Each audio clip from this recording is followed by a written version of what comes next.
రూపాయ నువ్వేం చేస్తావే అంటే సత్యహరిశ్చంద్రుడు లాంటి వాడితోటి అబద్ధాలు ఆడిస్తా, భార్యాభర్తల మధ్యని గొడవ పెడతా, తండ్రి బిడ్డల మధ్య వివాదం సృష్టిస్తా, అలాగే ప్రాణానికి ప్రాణమైన స్నేహితుడి తోట గొడవ సృష్టిస్తా అని సమాధానం చెప్పిందంట.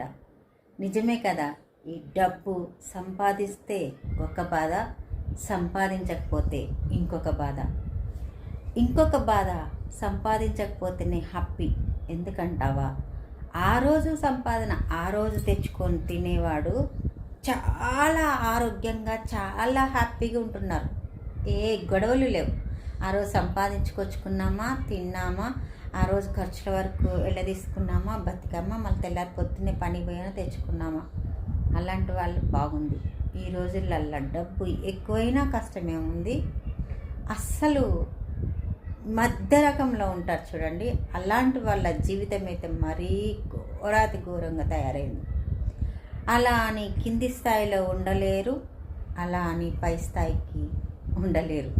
మధ్యస్థంలో డబ్బులు సరిపోని జీవితంతో మధ్యలో ఉగలాడుతూ ఉంటారు. కోరికలేమో ఆకాశాన్ని అంటుతూ ఉంటాయి, ఖర్చులు ఆకాశాన్ని అంటుతూ ఉంటాయి.